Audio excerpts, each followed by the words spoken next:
आइए अब हम सीखने की योजना पर बात करते हैं। आप ऊपर में देख रहे हैं शिक्षक या शिक्षिका का नाम लिखा हुआ है।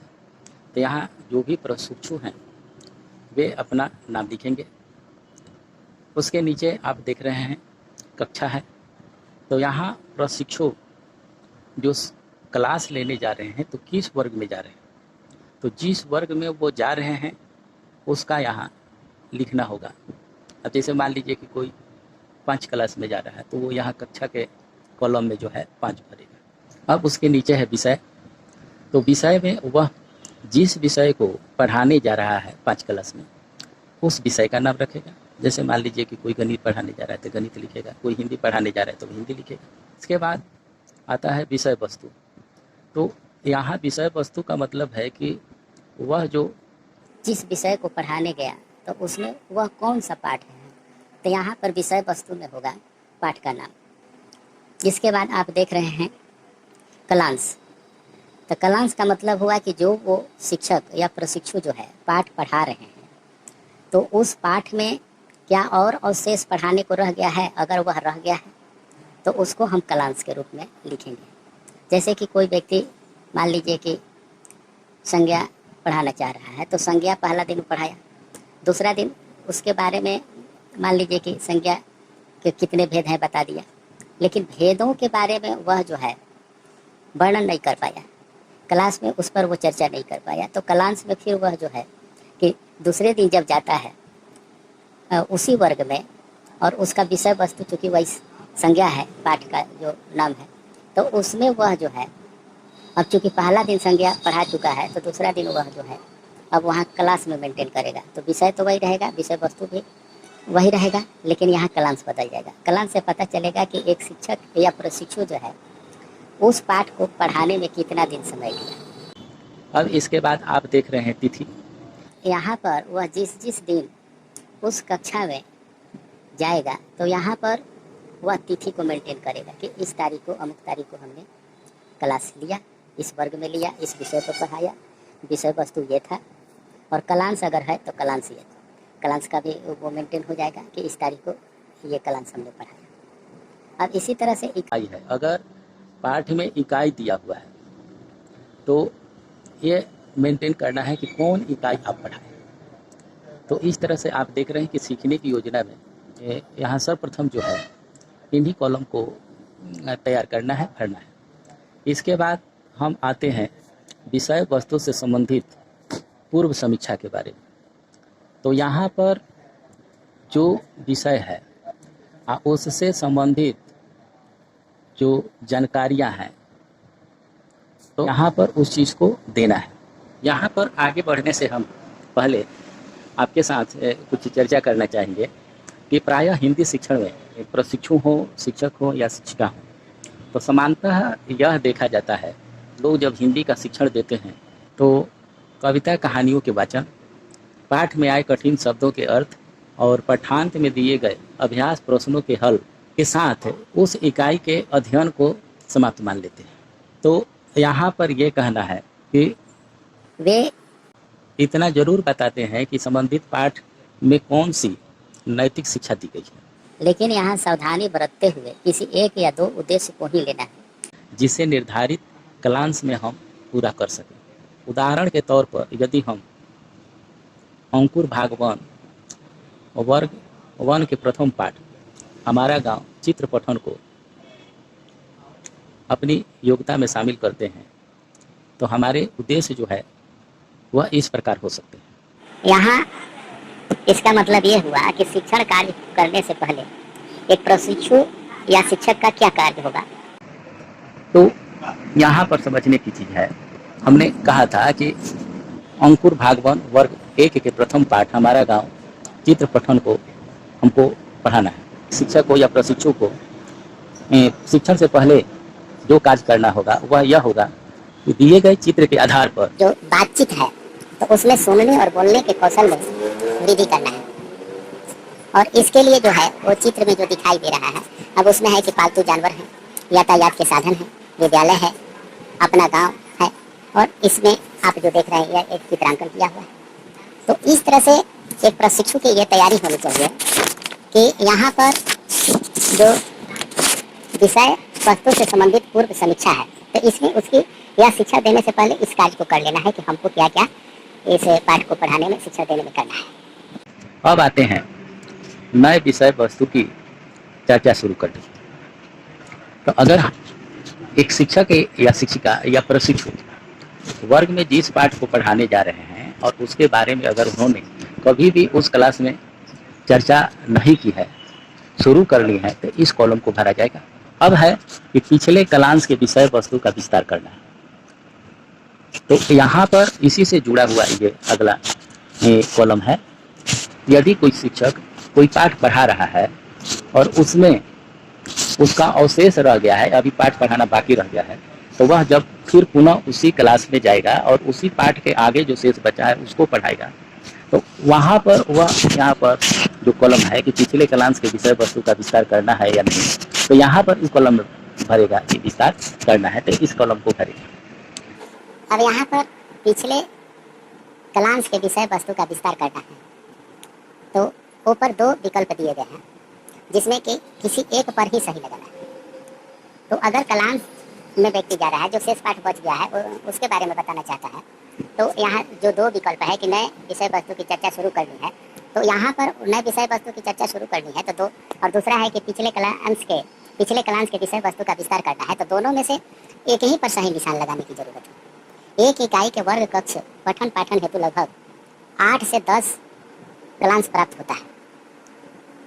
जो हमारा मॉड्यूल है उसके हिसाब से एक इकाई को अगर वर्ग कक्ष के पठन पाठन हेतु हमको पढ़ाना है, तो उस पाठ में 8 से 10 क्लास तक हम पढ़ा सकते हैं। मतलब एक पाठ में 8 से 10 दिन तक पढ़ाया जा सकता है घंटी के हिसाब से। और यहाँ पर यह समझने की बात है कि प्रत्येक क्लास या तो नीचे उद्देश्य के साथ शुरू होगी या पूर्व निर्धारित उद्देश्य के अधूरे हिस्से को पूर्ण करने हेतु होगी। यहाँ उदाहरण के तौर पर पहले क्लास का उद्देश्य पालतू जानवरों को बातचीत है, तो पहले दिन की योजना में ऊपर वाले बॉक्स में सही का निशान लगेगा। यदि कार्य अधूरा है अथवा पालतू जानवरों पर चर्चा या बातचीत को और नियोजित तरीके से आगे बढ़ाना है, तो दूसरे क्लास में दूसरे बॉक्स में सही का निशान लगाना है। हर नए उद्देश्य के साथ योजना शुरू होने पर पहले बॉक्स में, अन्यथा दूसरे बॉक्स में सही लगाना है। तो ये आपका क्लियर हो गया कि जो पहला बॉक्स है और ये दूसरा जो बॉक्स है, तो पहले आप जब पाठ शुरू कर रहे हैं, पहला दिन है, तो ऊपर में, और अगर उसी से संबंधित अन्य बातें बतानी है जो रह गया है, जो अधूरा है, तो फिर होगा वह पिछले क्लास के विषय वस्तु का विस्तार करना है, इसके बॉक्स में निशान लगेगा। अब है यह विषय वस्तु इस कक्षा के पाठचर्या पाठक्रम में उल्लेखित किन उद्देश्यों बिंदुओं से जुड़ा हुआ है। उदाहरण के तौर पर हम बातचीत को समझ सकते हैं। बातचीत का यहाँ उद्देश्य है शिक्षार्थियों में सुनने एवं बोलने के कौशल, दूसरे शब्दों में मौखिक अभिव्यक्ति के कौशल में वृद्धि करना है। यह गतिविधि विद्यार्थियों में अपने अनुभवों और विचारों को व्यक्त करने का न सिर्फ अवसर प्रदान कर रहा है, बल्कि उत्सुकता भी जगा रहा है। तो इस तरह से आप ये समझ गए कि यह विषय वस्तु इस कक्षा के पाठचर्या पाठक्रम में उल्लेखित किन उद्देश्यों बिंदुओं से जुड़ा हुआ है। तो यहाँ पर यह बातें आ रही है कि शिक्षार्थियों में सुनने एवं बोलने के कौशल, दूसरे शब्दों में मौखिक अभिव्यक्ति के कौशल में वृद्धि करना है। अब है कि क्या यह विषय वस्तु पूर्ववत कक्षाओं के पाठ्यक्रम में भी शामिल है। यदि आपकी योजना वर्ग 1 के लिए है, तो पूर्व की कक्षा कोई नहीं होगी, यह बात समझने की है। और यदि आपकी योजना वर्ग 2, 3, 4 या 5 तक की है, तो संभव है कि विषय वस्तु का जुड़ाव पूर्व की कक्षाओं से हो सकता है। उदाहरण के तौर पर यदि आपकी योजना वर्ग 2 की हिंदी के किसी चित्रकला या चित्र पठन के बातचीत पर हो, तो इसका जुड़ाव वर्ग 1 की कक्षाओं से है। प्रशिक्षु से यह अपेक्षा की जाती है कि सभी वर्गों के पाठ्य पुस्तकों का अध्ययन समग्रता से करेंगे, तभी इस कॉलम का सटीक जवाब दिया जा सकता है।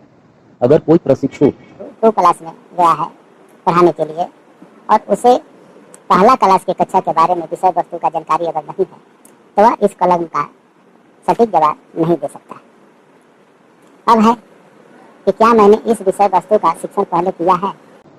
हाँ या नहीं में जवाब देना है। यहाँ पर यह समझना है कि प्रशिक्षु शिक्षक यह निर्णय संबंधित विषय वस्तु के आलोक में लेंगे। यदि पहले इस प्रकार उन्होंने किया है तो हाँ लिखेंगे और नहीं तो ना लिखेंगे। अब है कि यह विषय वस्तु इस कक्षा के और किन किन विषयों इकाइयों से जुड़ा हुआ है। तो संबंधित विषय वस्तु का जुड़ाव उसी कक्षा की अन्य विषयों या इकाइयों से भी हो सकता है। उदाहरण के तौर पर अगर हम देखें तो वर्ग 2 की हिंदी पाठ्य पुस्तक के उसमें कुछ ऐसी संख्यात्मक चीज आ गई जिसको कि जोड़ा जा सकता है, घटाया जा सकता है, तो इसका सीधा संबंध गणित विषय से हो गया। तो इस तरह के या पेड़ पौधा है तो उसका पर्यावरण से भी हो सकता है। तो यहाँ पर यही निश्चित करना है कि जो पाठ पढ़ाया जा रहा है तो उसका जुड़ाव अन्य किन विषयों से है। ध्यान देने योग्य बात है कि प्रशिक्षु से अपेक्षा है कि संबंधित वर्ग की सभी पाठ्य पुस्तकों का अध्ययन उसे करना चाहिए। इस कॉलम का उद्देश्य यही है कि प्रशिक्षु जो है जिस वर्ग में पढ़ा रहा है तो उस वर्ग के उसे सभी जितने भी पाठ्य पुस्तक हैं सबके बारे में उसे जानकारी चाहिए। अब आते हैं, कक्षा के विद्यार्थियों के पास इस विषय वस्तु से संबंधित आधारभूत समझ हो सकती है। कक्षा के विद्यार्थियों के पास इस विषय वस्तु से संबंधित क्या आधारभूत समझ हो सकती है।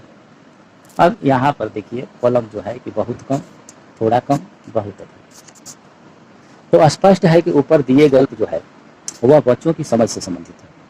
यहाँ ध्यान रखना होगा कि यह समझ सिर्फ आधारित नहीं है। यहाँ आधारभूत समझ का अभिप्राय शिक्षार्थी का पूर्व ज्ञान सहित अन्य समग्र समझ से है। प्रशिक्षु शिक्षक के लिए यह जानकारी कक्षा कक्ष विनिमय में अवधारणा के स्पष्टीकरण के साथ साथ ज्ञान के निर्माण में मददगार सिद्ध हो सकता है। तो यहाँ पर कक्षा कक्ष में जो शिक्षक और बच्चों में बात होती है तो उससे जो अवधारणा की स्पष्टीकरण होती है उस ज्ञान के निर्माण से इसका जुड़ाव है। अब है विषय वस्तु उप विषय वस्तु का विवरण। अब यहाँ समझने वाली बात है कि एक ही पाठ पर आधारित कई सीखने की योजनाएं बनाई जा सकती हैं। सभी योजनाएं अलग अलग भाषाई उद्देश्यों के साथ या एक ही उद्देश्य की पूर्ति हेतु एक से अधिक योजनाओं के रूप में भी हो सकती है। उदाहरण के लिए हम विषय का चयन कर कई भाषाई उद्देश्यों को लेकर अपनी योजना बना सकते हैं, यथा सुनने बोलने के कौशल का विकास, अनुमान लगाने की क्षमता का विकास, दूसरों की बातों को सुनकर प्रतिक्रिया देने की क्षमता का विकास, चित्रकला को स्वयं की अभिव्यक्ति का माध्यम बनाने की क्षमता। इस तरह के कई उद्देश्य हो सकते हैं। इसके लिए हमारी गतिविधियाँ हो सकती हैं, बातचीत, चित्रकला से संबंधित विविध कार्य, चित्रों के आधार पर कहानी कविता निर्माण की सृजनात्मक गतिविधियाँ आदि। इस खंड में संबंधित विषय वस्तु गतिविधि एवं उद्देश्य के बारे में जानकारी दी जाएगी। यदि वर्ग प्रथम का प्रथम पाठ हमारा गांव ही ले और इसके उद्देश्य यदि सुनने बोलने के कौशल का विकास हो तो सीखने सिखाने की विधियां हो सकती है। सामूहिक चर्चा चित्र में अब हम बच्चों को दिखाएंगे और उस पर क्या होगा सामूहिक चर्चा। तो चित्र में अब प्रशिक्षु जो है बच्चों को चित्र की ओर इशारा करके बताएगा बच्चों को और कहेगा कि आप क्या देख रहे हैं, इनका उपयोग क्या है। दिख रही सामग्री पर बातचीत वह चर्चा कराएगा। दूसरा है समूह कार्य। समूह कार्य छोटे छोटे समूहों में या छोटी छोटी कहानी या तुकांत कविता का निर्माण घर से विद्यालय आने में देखी गई चीज़ों पर चर्चा होगा। एकल कार्य, इसके तहत अपने परिवेश में या दिए गए चित्र में पसंद जो उनको बच्चों को आ रहा है उसका वे चित्र बनाएंगे।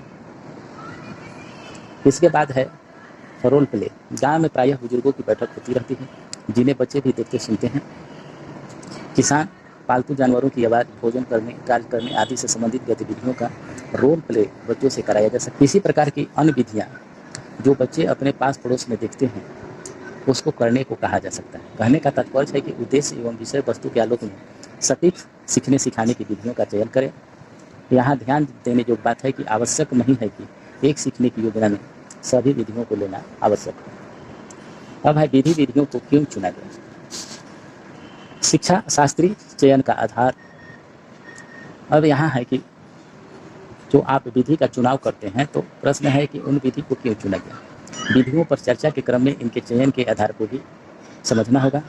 बच्चों से समूह कार्य में परिवेश से, संदर्भ आदि से सीखते हैं। बच्चे और बच्चियों को रोल प्ले पसंद है।